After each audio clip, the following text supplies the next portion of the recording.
葉教授上一集咧，我哋講到咧有一啲即係資優生啦，佢哋都被誤診咗有一個 ADHD 嘅症狀嘅情況，真係都幾可悲喎。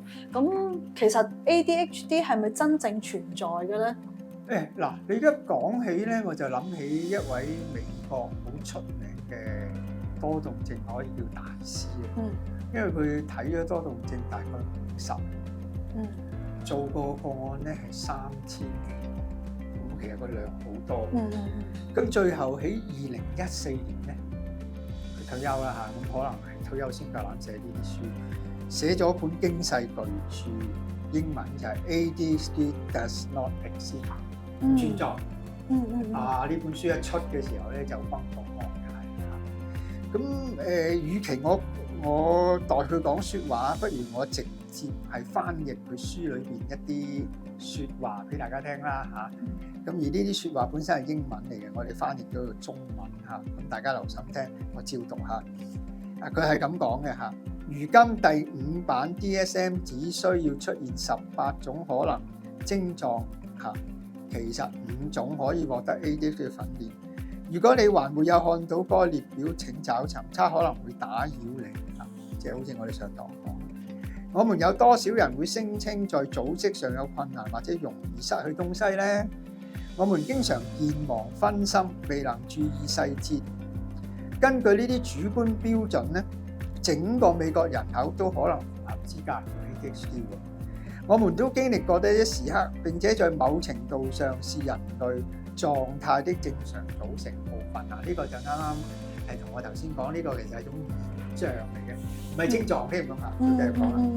然而在某些情況下，注意力非常嚴重，患者確實需要幫助。我的職業生涯裏邊咧，發現了20種可能導致 ADHD 嘅病症。咁即係話係個症狀啦。但係咧就唔係直接係異常咯。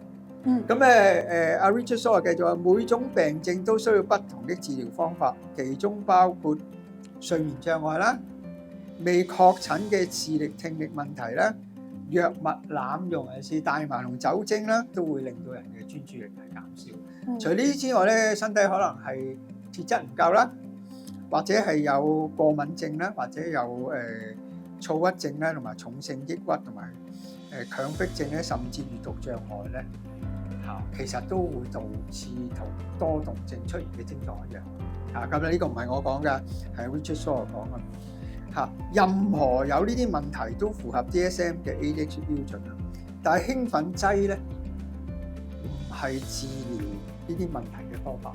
嗱，呢個又係 Richard Shaw 好 stress 嘅嘢啦嚇。興奮劑有咩壞處咧？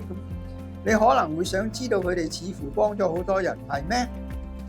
喺《泰晤士報》嘅文章提到，呢啲藥物可能緩解嚴重注意力不足和集中多動症嘅標誌性症狀，但亦都帶來睡眠不足啦、食慾抑制等風險，更罕見嘅成癮同幻覺咯。但唔好唔記得咧，呢啲係圖片嘅一部分。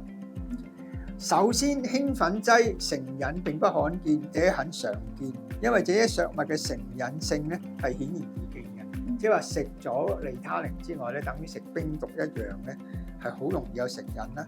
我們只需要觀察許多集中力被逼定期增加劑量嘅患者，呢啲因為身體停止產生適當嘅神經導體，而過動症藥物可能取替神經導體，呢個就係成癮物質嘅標誌啊！嗱，呢個就係耐藥性啦，即係個人身體應該產生足夠嘅多巴胺嘅，食咗藥之後咧就壓呢啲多巴胺，咁啊多巴胺分泌唔正常咯。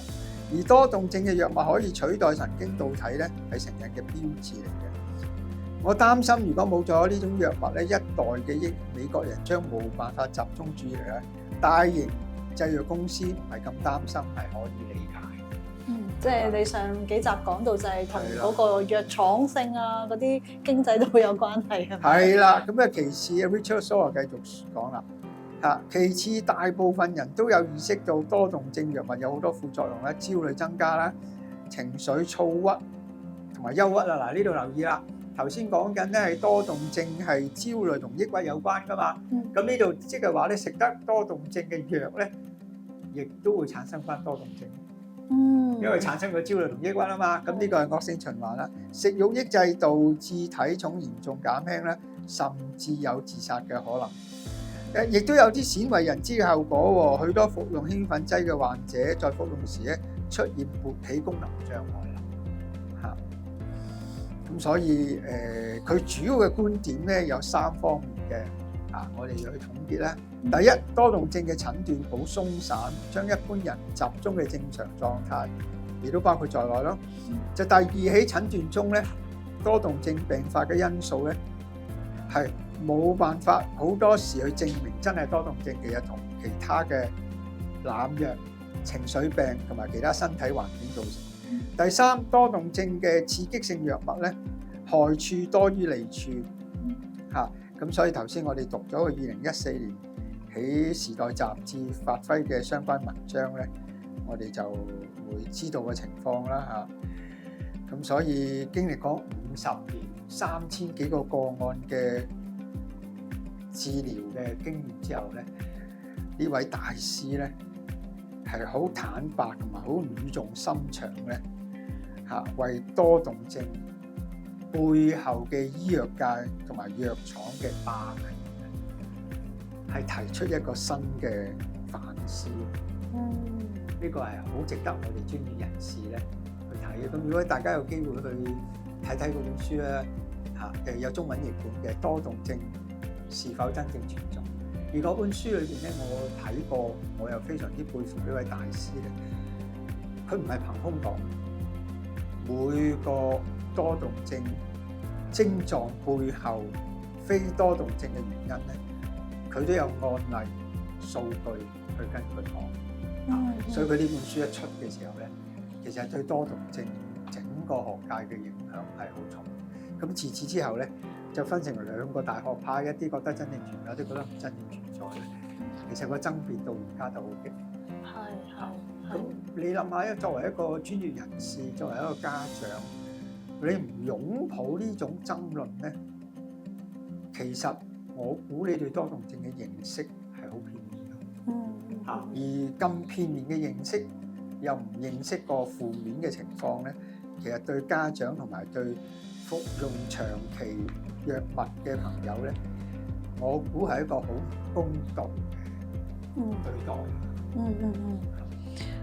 係啊，我都好認同呢一個即係講法，即係講喺好幾集裏邊咧，教授都同我哋去分享翻咧，點樣去診斷其實好重要，唔係單單睇嗰個嘅症狀，而係睇佢周遭同即係環境嗰個嘅關係啊，人嘅關係啊。咁而醫生裏邊喺3000幾個個案裏邊，每一個裏邊我好睇到就係話佢好特別睇翻每一個人背後佢所面對嘅環境同埋人事，就唔係好粗疏咁樣去做一個嘅即係斷症。同埋佢唔係淨係睇你個專唔專心，去睇埋你個身體質素。好多都係身體嘅情況。你叫一個有濕疹嘅人點專心坐喺度啊？